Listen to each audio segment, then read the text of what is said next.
If you just go back to this basic pleasure-pain balance metaphor to describe the mechanism of how we process pleasure and pain, it turns out that those gremlins are agnostic to whatever the initial stimulus is. So we talked about how in addiction, if we press on the pleasure side, they'll jump on the pain side. But it turns out if we intentionally press on the pain side, those gremlins will actually go over and hop on the pleasure side, and we will get our dopamine indirectly by doing a hard thing first or paying for it up front. And there's loads of data on this for exercise. There's growing data for this for ice cold water bath immersion.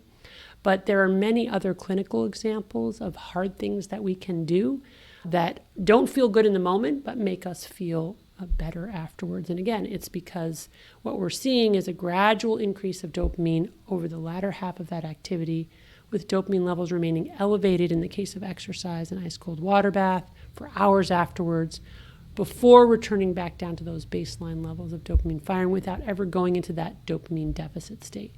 So that's a really great way to get it indirectly. Other activities that I think fit the bill here are, especially in this day and age, especially since COVID, is just like forcing ourselves to go outside, to interact with people in real life, any kind of effortful engagement over time, maybe meditation, prayer, both of which increase dopamine and are not painful per se, but usually are effortful if we are going to do them in a sustained, iterative fashion.